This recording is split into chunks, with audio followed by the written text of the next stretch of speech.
오늘 이야기는 정말이지 분노 없이는 들을 수가 없습니다. 멀쩡히 특수부대에 입대한 하나뿐인 아들이 차가운 시신으로 돌아왔는데 군에서는 훈련 중 사고라고 딱 잡아떼는 겁니다. 그런데 말입니다. 아들의 주검이 시커먼 멍자국에 차마 눈 뜨고 볼 수 없는 끔찍한 상처들로 뒤덮여 있었다면요? 피눈물을 흘리는 투스타 장군 아버지가 마침내 군복을 벗어던지고 아들의 복수를 위해 칼을 빼들었습니다. 과연 이 아버지는 아들의 한을 풀고 그 더러운 군홧발 뒤에 숨겨진 악마들을 심판대에 세울 수 있었을까요? 그 전에 잠깐 구독과 좋아요 먼저 꼭 눌러주시면 복 받으실 거예요. 박철규 소장의 집무실 창가로는 따사로운 햇살이 쏟아져 들어오고 있었습니다. 그의 책상 한편에는 해맑게 웃고 있는 아들 민준의 사진이 놓여 있었죠. 사진 속 민준은 마치 당장이라도 아버지, 저도 아버지처럼 멋진 특수부대 군인이 될 거예요.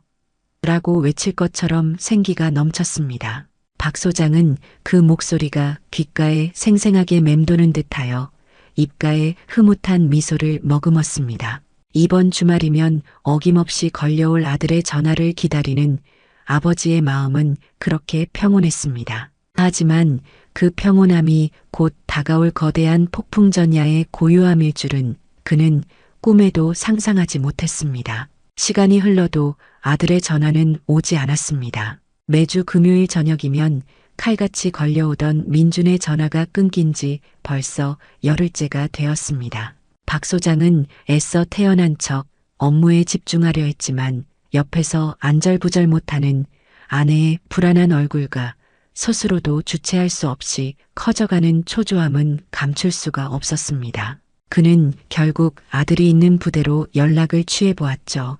하지만 돌아오는 대답은 현재 박민준 훈련병은 특수훈련 중이라 통화가 어렵습니다. 라는 냉랭하고 기계적인 목소리뿐이었습니다. 평소 민준의 소식을 살갑게 전해주던 행정보급관의 목소리마저 그날따라 어딘지 모르게 잔뜩 경직되어 있었죠. 불길한 예감이 박 소장의 가슴을 무겁게 짓눌렀습니다. 그날 밤 정막을 깨고 전화벨이 요란하게 울렸습니다. 시간은 자정을 훌쩍 넘기고 있었죠. 박 소장은 직감적으로 좋지 않은 소식임을 예감하며 떨리는 손으로 수화기를 들었습니다. 전화기 너머에서 들려온 낮은 목소리는 박 소장의 심장을 그대로 얼어붙게 만들었습니다. 박철규 소장님 되십니까? 아드님, 박민준 훈련병이 훈련 중 사고로 현재 위독한 상태입니다. 그 순간 박 소장은 온 세상이 무너져 내리는 듯한 충격에 휩싸였습니다. 그는 정신없이 군 병원으로 차를 몰았습니다. 병원으로 향하는 동안 그의 머릿속은 온통 아들의 모습으로 가득 찼죠. 제발, 제발 아무 일 없어야 한다고 그는 수없이 되뇌었습니다. 그러나 병원 응급실에서 마주한 아들 민주는 이미 싸늘하게 식어가고 있었습니다. 온몸은 차마 눈뜨고 볼 수 없을 정도로 끔찍한 피멍과 정체 모를 상처들로 뒤덮여 있었죠. 박 소장은 차갑게 식은 아들의 손을 부여잡고 목 놓아 오열했습니다. 평생을 강인한 군인으로 살아왔던 그의 어깨가 한없이 무너져 내렸습니다. 민준아, 내 아들아, 눈 좀 떠봐. 이 애비 왔다. 그의 절규는 병원 복도를 가득 메웠지만 아들은 끝내 답이 없었습니다.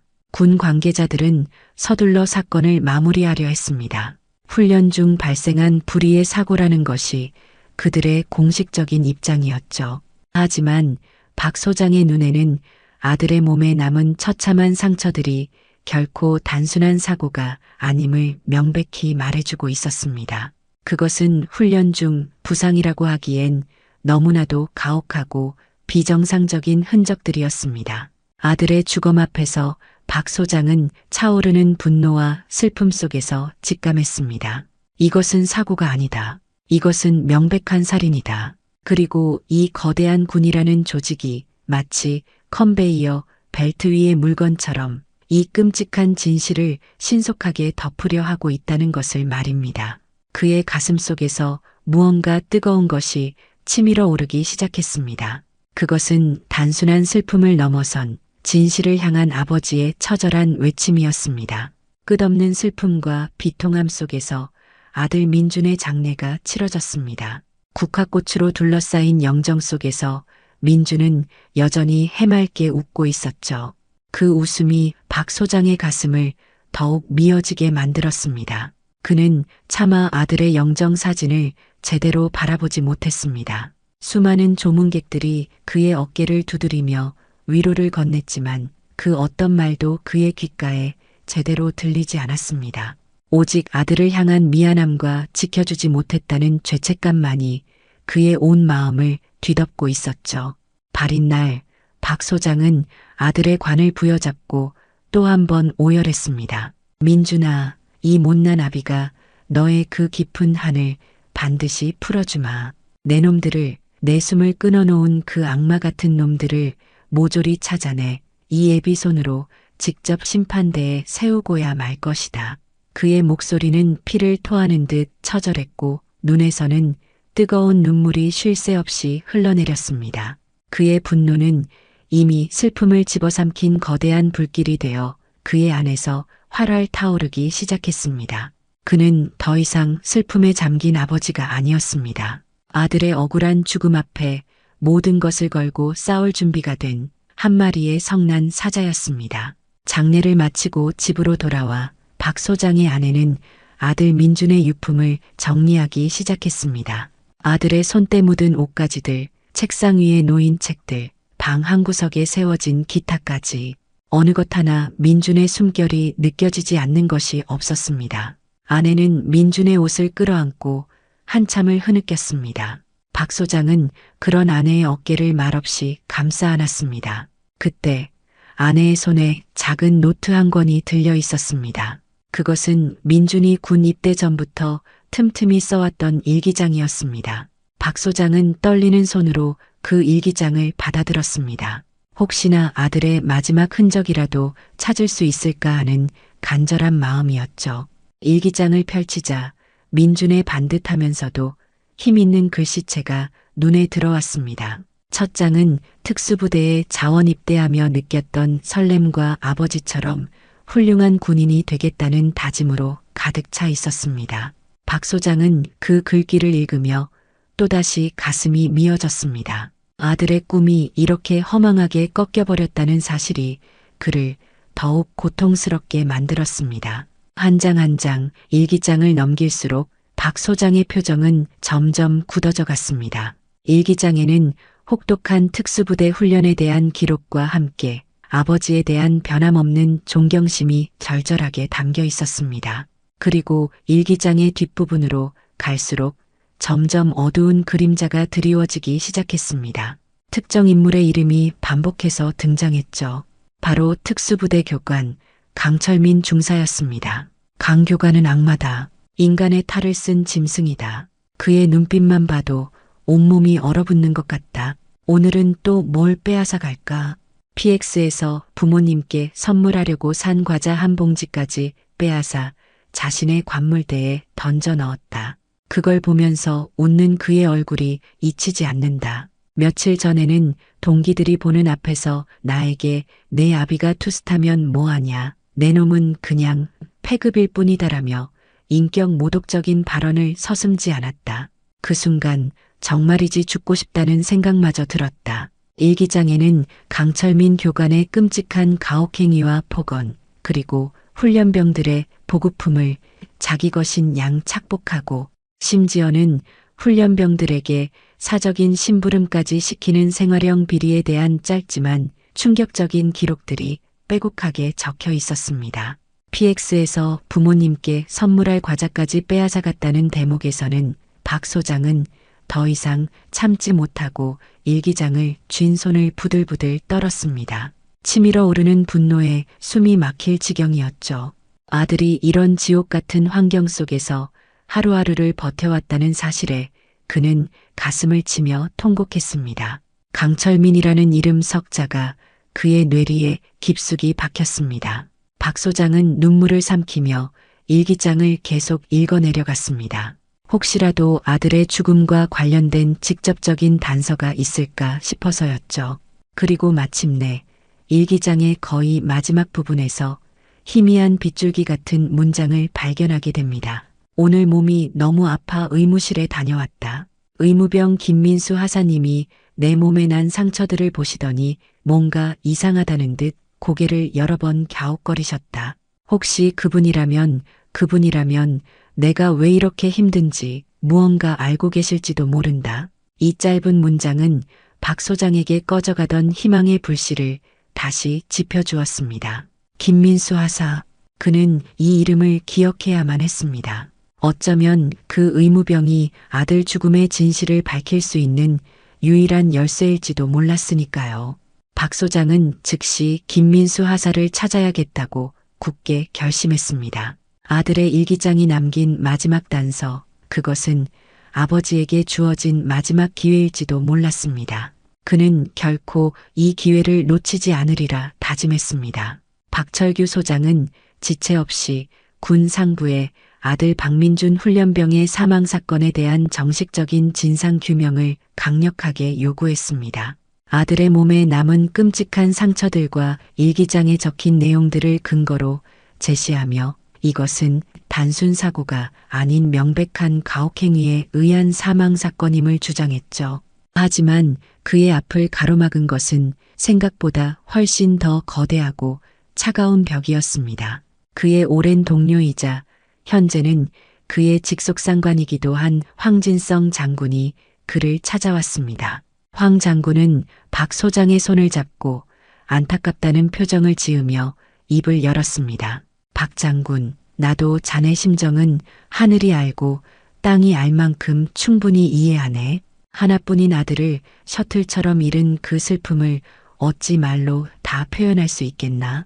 그의 목소리에는 진심 어린 위로가 담겨 있는 듯 했습니다. 하지만 이어지는 그의 말은 박 소장의 가슴에 비수를 꽂았습니다. 하지만 말일세, 박 장군, 군의 명예라는 것도 있지 않은가?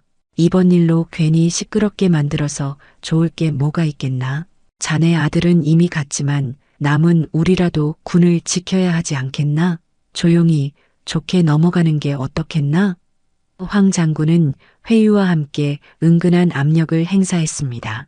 그의 눈빛에서 박 소장은 차갑고 계산적인 위선을 읽었습니다. 아들의 죽음보다 조직의 안위를 우선시하는 그의 태도에 박 소장은 깊은 실망과 함께 분노를 느꼈습니다. 박 소장의 끈질긴 요구로 마지못해 조사가 시작되기는 했습니다. 하지만 조사는 형식적으로 이루어졌고 가장 핵심적인 인물인 강철민 중사는 너무나도 뻔뻔했습니다. 강 중사는 조사관들 앞에서 태연자약한 표정으로 박민준 훈련병은 평소 체력 수준이 다른 훈련병들에 비해 현저히 낮았고 훈련 중 본인의 부주의로 인해 안타까운 사고가 발생한 것입니다. 제가 보기에도 매우 안타까운 일입니다. 라며 모든 혐의를 완강히 부인했습니다. 심지어 그는 오히려 제가 다른 훈련병들보다 박민준 훈련병에게 더 많은 관심과 신경을 써줬습니다. 뒤처지는 훈련병을 챙기는 것은 교관으로서 당연한 임무 아니겠습니까?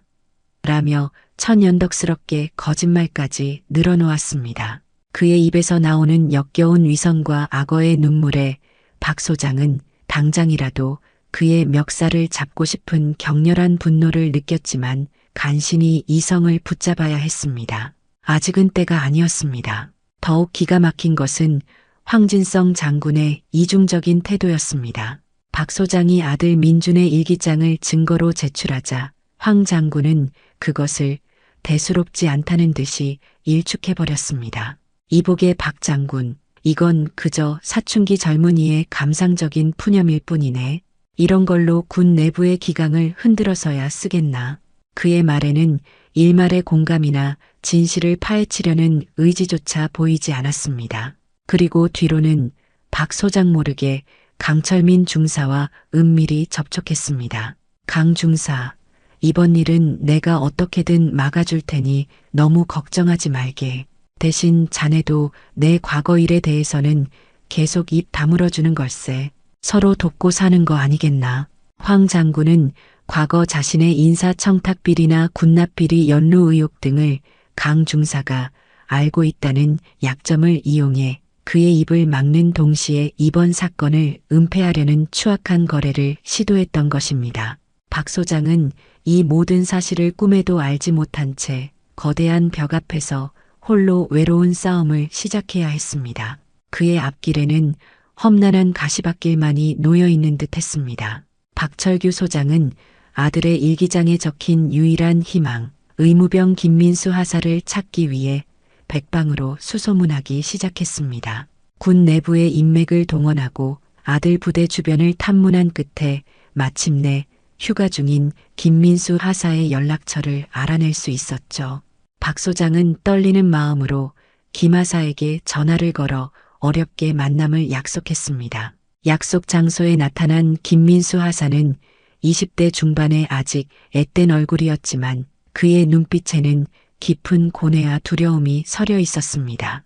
박 소장이 아들 민준의 이야기를 꺼내자 김 하사는 잔뜩 겁에 질린 목소리로 저는 정말 아무것도 모릅니다. 소장님, 그저 의무병으로서 제 할 일을 했을 뿐입니다. 라며 고개를 숙인 채 박 소장의 시선을 피했습니다.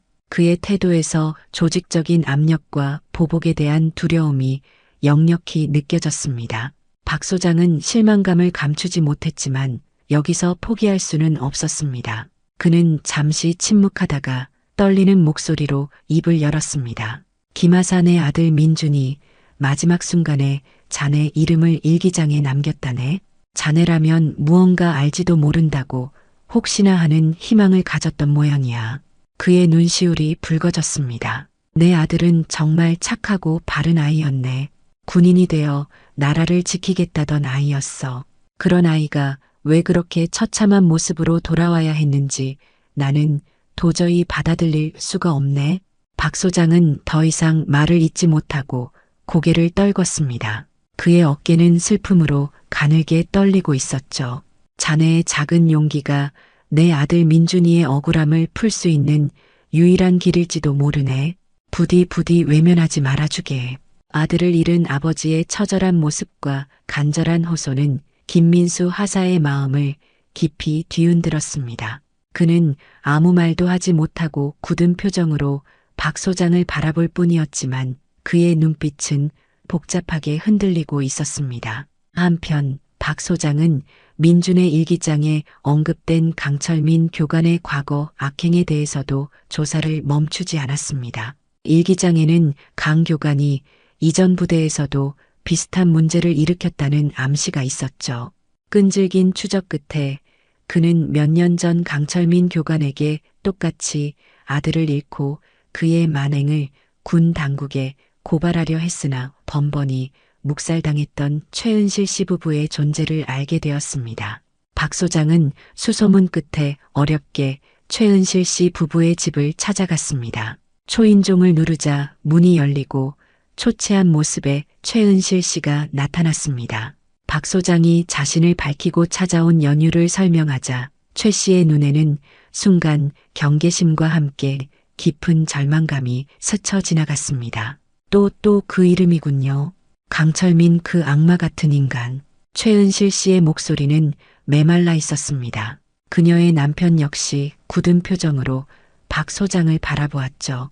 최은실 씨 부부는 처음에는 박 소장의 도움 요청에 회의적인 반응을 보였습니다. 저희도 안 해본 게 아닙니다. 소장님, 탄원서도 내보고 1인 시위도 해봤습니다. 하지만 계란으로 바위치기더군요. 우리같이 힘없는 사람들이 뭘 할 수 있겠습니까? 괜히 나섰다가 남은 가족들만 더 힘들어질 뿐입니다. 그들의 목소리에는 세월의 무게만큼이나 깊은 체념과 상처가 배어 있었습니다. 몇 년 전 그들의 하나뿐인 아들도 강철민의 가혹행위로 목숨을 잃었지만 군은 철저히 사건을 은폐했고 그들의 절규는 그저 공허한 메아리가 될 뿐이었던 것입니다. 박 소장은 그들의 심정을 충분히 이해할 수 있었습니다. 하지만 그는 포기하지 않고 진심으로 호소했습니다. 두 분의 심정 10분 이해합니다. 저 역시 지금 똑같은 심정으로 이 자리에 섰습니다. 하지만 이대로 덮어버린다면 제 아들 민준이도 그리고 두 분의 아드님도 영원히 눈을 감지 못할 겁니다. 저 악마 같은 자가 계속해서 다른 젊은이들을 희생시키는 것을 막아야 하지 않겠습니까? 박 소장의 눈에는 단호한 의지가 서려 있었습니다. 그의 진심 어린 호소와 아들을 잃은 아버지로서의 동질감은 최은실 씨 부부의 굳게 닫혔던 마음을 조금씩 움직이기 시작했습니다. 그들의 눈빛에서 희미하게나마 용기의 불씨가 피어오르는 것을 박 소장은 느낄 수 있었습니다. 며칠 뒤 박 소장에게 한 통의 전화가 걸려왔습니다. 깊은 고민 끝에 용기를 낸 김민수 하사였습니다. 소장님, 저 김민수입니다. 잠시 뵙고 드릴 말씀이 있습니다. 그의 목소리는 여전히 떨리고 있었지만 이전과는 다른 무언가가 느껴졌습니다.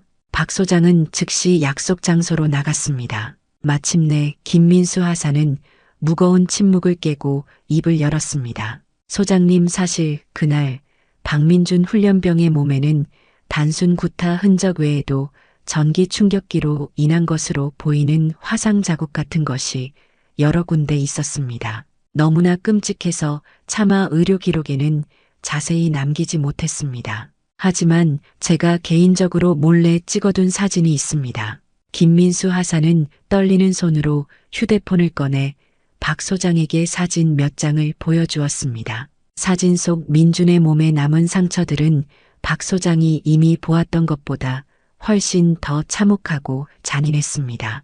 박 소장은 치밀어 오르는 분노와 슬픔에 말을 잃었습니다. 김하사는 눈물을 글썽이며 말을 이어갔습니다. 강철민 교관은 저에게 괜한 말썽 만들지 말고 단순 쇼크사로 처리하라고 지시했습니다. 증거가 될 만한 것들은 모두 없애라고도 했고요. 하지만 저는 도저히 민준 씨의 마지막 모습을 그렇게 외면할 수가 없었습니다. 김민수 하사는 두려움을 무릅쓰고 박 소장에게 자신이 목격하고 경험했던 당시 강 교관의 사건 은폐 지시 정황을 상세하게 진술했습니다. 이 결정적인 증거와 증언은 박 소장에게 천군만마와도 같았습니다. 그리고 며칠 뒤 최은실 씨 부부로부터도 연락이 왔습니다.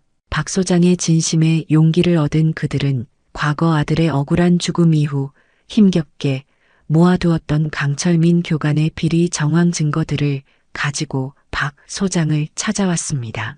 그 증거들 중에는 당시 동료 훈련병들이 익명으로 제보했던 강 교관의 상습적인 폭언과 폭행에 대한 진술서들, 그리고 강 교관의 폭언을 녹음하려다 실패했지만 일부 음성이 담긴 파일, 심지어 강 교관이 훈련병들의 보급품을 빼돌려 중고 물품으로 거래하려 했던 정황이 담긴 쪽지까지 포함되어 있었습니다. 최은실 씨는 눈물을 흘리며 박 소장의 손을 잡았습니다. 소장님, 부디 우리 아들 원한이라도 꼭 좀 풀어주십시오.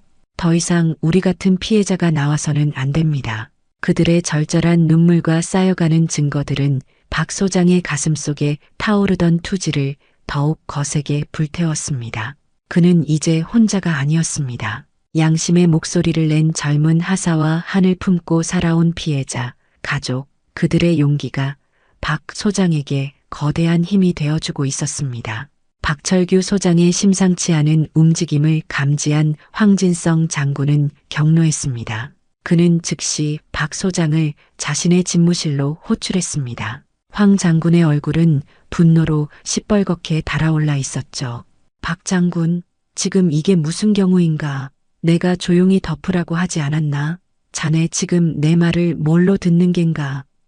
그의 고함 소리가 집무실을 쩌렁쩌렁 울렸습니다. 그는 책상을 내리치며 박 소장에게 최후 통첩을 날렸습니다. 당장 진행하고 있는 모든 조사를 중단하고 앞으로 48시간 안에 이번 사건을 단순 사고사로 종결 보고하게. 내 말 분명히 알아들었나? 만약 내 지시를 따르지 않는다면 자네 그 어깨 위에 달린 별들, 아니 그 군복까지 벗을 각오해야 할 걸세. 황 장군의 협박은 노골적이고 살벌했습니다. 하지만 박 소장은 조금도 흔들리지 않았습니다. 오히려 그의 눈빛은 더욱 차갑고 단호하게 빛났죠. 그는 담담하지만 힘 있는 목소리로 응수했습니다. 황 장군님, 저는 제 아들 민준이의 명예와 대한민국군의 진정한 정의를 위해서라면 이 군복뿐만이 아니라 제 목숨까지도 내놓을 각오가 되어 있습니다. 부디 그 점을 똑똑히 알아두시길 바랍니다. 그의 목소리에는 한치의 물러섬도 없었습니다. 두 장군의 팽팽한 기싸움은 그렇게 파국을 향해 치닫고 있었습니다. 한편 남편 박철규 소장의 외롭고 힘겨운 싸움을 지켜보던 그의 아내가 더 이상은 참지 못하고 나섰습니다. 그녀는 아들을 잃은 슬픔에 잠겨 있으면서도 남편이 홀로 거대한 조직과 맞서는 것을 보며 남몰래 눈물 짓곤 했었죠. 그녀는 과거 황진성 장군의 아내가 자신에게 은밀히 아들의 군 생활 편의를 봐달라며 인사청탁을 했던 기억을 떠올렸습니다. 그때는 그저 인간적인 부탁이라 생각하고 정중히 거절했지만 지금 이 상황에서는 그것이 황 장군의 위선을 깨뜨릴 수 있는 하나의 카드가 될 수 있다고 생각했습니다. 박 소장의 아내는 직접 황 장군에게 전화를 걸었습니다. 그녀의 목소리는 떨렸지만 그 안에는 강인한 모성애와 분노가 서려 있었습니다. 황 장군님, 저 박민준 엄마입니다. 장군님도 자식 키우는 부모 아니셨습니까? 만약 장군님 아들이 우리 민준이처럼 억울하게 죽었다면 그때도 이렇게 뻔뻔하게 사건을 덮으라고만 하실 수 있었겠습니까? 당신 아들 일에도 그렇게 군의 명예만 따지실 수 있었겠냐? 이 말입니다. 그녀의 날카로운 일침은 황 장군의 가장 아픈 곳을 정확히 찔렀습니다. 황 장군은 순간 당황하며 말을 더듬었죠. 아들의 죽음 앞에 그 어떤 것도 두려울 것이 없는 어머니의 분노는 때로는 장군의 칼보다 더 날카로울 수 있다는 것을 보여주는 순간이었습니다. 마침내 결전의 날이 다가오고 있었습니다. 박철규 소장은 황진성 장군과 강철민 중사를 포함한 부대전 인원이 참석하는 특별 정신교육을 소집했습니다. 표면적으로는 군 기강 확립과 정신력 강화를 위한 교육이었지만 이것은 사실 박 소장이 모든 진실을 만천하에 폭로하고 악인들을 단죄하기 위해 치밀하게 준비한 정의의 심판대였습니다. 그는 지난 며칠 동안 밤낮을 가리지 않고 모든 증거 자료들을 정리하고 증인들과의 연락을 통해 그들의 안전을 확보하며 만반의 준비를 마쳤습니다. 그의 집무실에는 아들 민준의 일기장, 김민수 하사가 제공한 사진 증거, 최은실 씨부부가 건네준 과거 자료들이 가지런히 놓여 있었죠. 박 소장은 그것들을 하나하나 쓸어보며 굳은 결의를 다졌습니다. 아들의 마지막 외침이 헛되지 않도록 그리고 더 이상 억울한 희생자가 나오지 않도록 그는 이 싸움에서 반드시 승리해야만 했습니다. 그의 심장은 뜨겁게 타오르고 있었습니다. 특별 정신교육이 열리는 강당 안은 무거운 침묵만이 감돌았습니다. 수백 명의 장병들이 도열한 가운데 단상 위에는 박철규 소장이 홀로 서 있었죠. 그의 맞은편에는 황진성 장군과 강철민 중사가 나란히 앉아 있었고 그들의 표정에는 초조함과 불안감이 역력했습니다.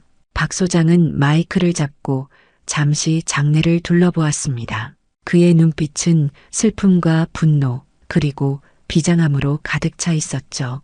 드디어 그의 장엄한 폭로가 시작되었습니다. 오늘 나는 한 아버지로서 그리고 평생을 국가에 헌신한 한 군인으로서 이 자리에 섰다. 박 소장의 목소리는 낮고 떨렸지만 강당 안의 모든 이들에게 똑똑히 전달되었습니다. 내 아들 박민준 훈련병은 단순 사고로 죽은 것이 아니다. 그의 외침과 함께 장내는 순간 술렁였습니다. 박 소장은 품에서 아들 민준의 일기장을 꺼내 들었습니다. 이것은 내 아들 민준이가 마지막으로 남긴 기록이다. 지금부터 내가 읽어내려가는 이 글들은 한 젊은 군인이 겪어야 했던 고통과 절망, 그리고 우리 군 내부의 추악한 진실을 담고 있다. 박 소장은 떨리는 손으로 일기장을 펼쳐 한 구절 읽어 내려가기 시작했습니다. 강교관은 악마다. 인간의 탈을 쓴 짐승이다. 민준이의 고통스러운 절규가 담긴 문장들이 박 소장의 목소리를 통해 강당 안에 울려 퍼질 때마다 장병들의 얼굴에는 충격과 안타까움이 교차했습니다. 일기 내용이 강철민 교관의 만행을 구체적으로 묘사하는 부분에 이르자 강 교관의 얼굴은 사색이 되어 하얗게 질려갔습니다. 그는 자신을 향해 쏟아지는 수많은 시선들을 애써 외면하려 했지만 식은땀이 그의 이마를 타고 흘러내리는 것을 막을 수는 없었습니다. 이것이 바로 내 아들 박민준이 군대에서 당했던 현실이다. 이것이 과연 국가를 위해 목숨을 바치러 온 젊은이들이 마땅히 겪어야 할 일인가? 박 소장의 목소리는 분노로 터질 듯 했습니다. 그때 박 소장의 신호에 맞춰 김민수 하사가 떨리는 발걸음으로 단상 위로 올라섰습니다. 그의 손에는 작은 USB 하나가 들려 있었죠. 장병들의 시선이 일제히 그에게로 쏠렸습니다. 김 하사는 마이크 앞에 서서 심호흡을 한 뒤 용기를 내어 입을 열었습니다.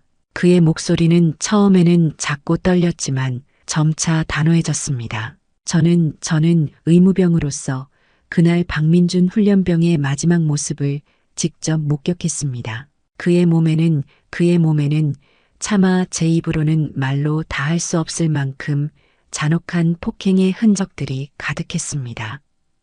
김하사의 눈에는 눈물이 그렁그렁 맺혔습니다. 그는 잠시 말을 잇지 못하다가 결심한 듯 준비해온 USB를 연결했습니다. 강당 대형 스크린에는 즉시 여러 장의 사진들이 나타났습니다. 사진 속에는 민준의 몸에 남겨진 끔찍한 구타 자국과 함께 선명한 전기 충격기 화상 흔적들이 고스란히 담겨 있었죠. 으악! 여기저기서 장병들의 짧은 비명이 터져나왔고 강당은 순식간에 엄청난 충격과 분노로 술렁이기 시작했습니다. 강철민 교관은 저에게 이 모든 것을 은폐하고 박민준 훈련병이 단순 쇼크로 사망한 것처럼 조작하라고 지시했습니다. 하지만 저는 도저히 그럴 수가 없었습니다.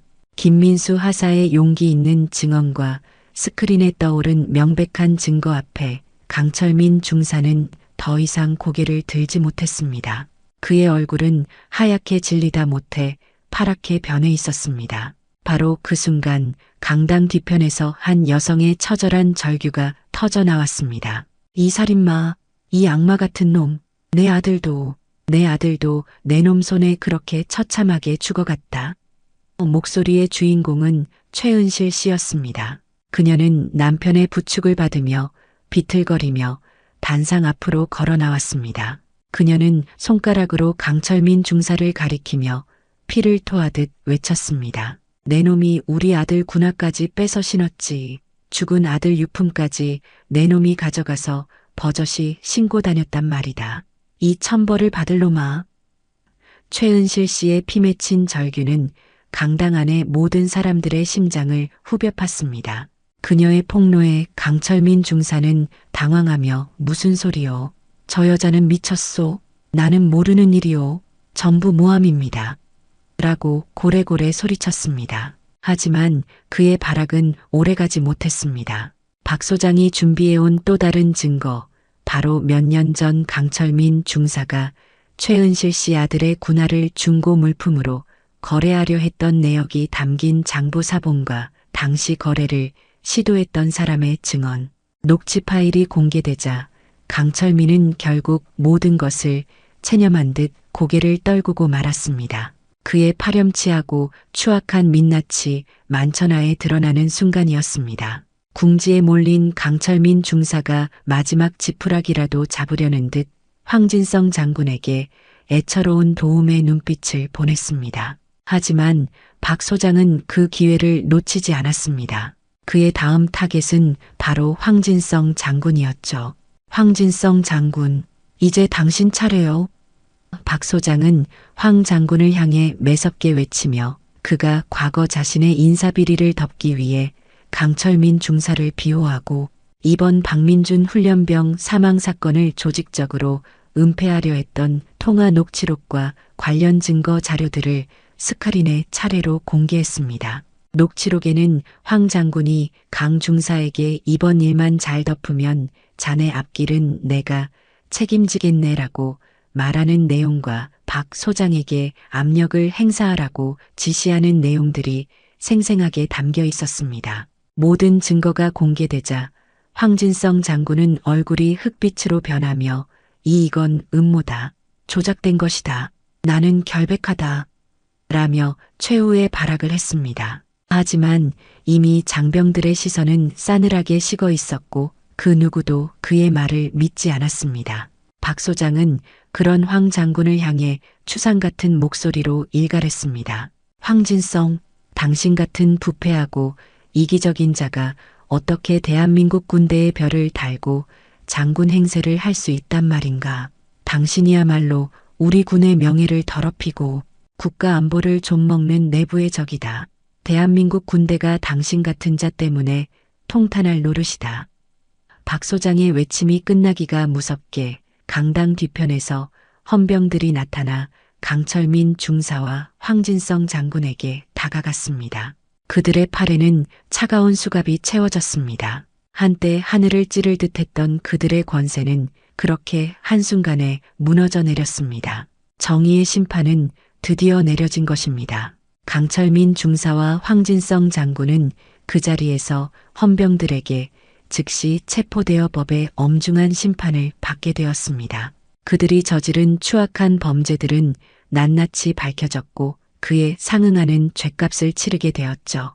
이 충격적인 사건을 계기로 군 내부에서는 가혹행위와 부조리에 대한 대대적인 자정의 목소리가 터져 나왔습니다.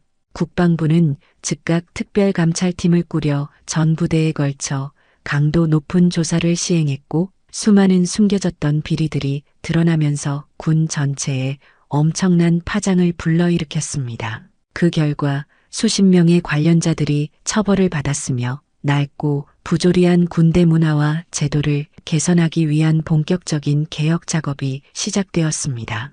국민들은 이 사건을 통해 군의 어두운 이면을 목도했지만 동시에 박철규 소장과 같은 참군인의 용기가 있다면 군의 명예가 회복될 수 있다는 희망 또한 갖게 되었습니다. 박철규 소장은 이 모든 과정을 묵묵히 지켜보았습니다. 군 수뇌부는 그의 공로를 인정하여 훈장을 수여하고 군에 남아 개혁을 이끌어주길 청했지만 그는 모든 영광을 사양하고 명예로운 전역을 선택했습니다. 아들의 죽음으로 시작된 싸움이었지만 그 싸움의 끝에서 그는 군 전체의 변화를 이끌어낸 영웅이 되어 있었습니다. 시간이 흘러 모든 것이 조금씩 제자리를 찾아갈 무렵 박철규 소장은 아들 민준의 묘소를 찾았습니다. 따스한 봄 햇살 아래 깨끗하게 잘 가꾸어진 묘비에는 민준의 해맑은 웃음이 담긴 사진이 놓여 있었죠. 박 소장은 묘비 앞에 국화꽃 한 다발을 내려놓고 한참 동안 말없이 아들의 사진을 바라보았습니다. 그의 눈가에는 촉촉한 이슬이 맺혔지만 그의 표정은 이전처럼 절망과 분노로 가득 차 있지는 않았습니다. 그는 잔잔한 미소를 머금은 채 나지막이 아들에게 속삭였습니다. 민준아, 이제 편히 쉬어라. 내가 남긴 그 작은 용기가 이 썩어 빠진 세상을 아주 조금이나마 바꾸는데 큰 힘이 되었단다. 아비는 내가 정말 자랑스럽다. 그의 목소리는 봄바람을 타고 아들에게 전해지는 듯 했습니다. 박 소장은 더 이상 슬픔에 잠긴 아버지가 아니었습니다.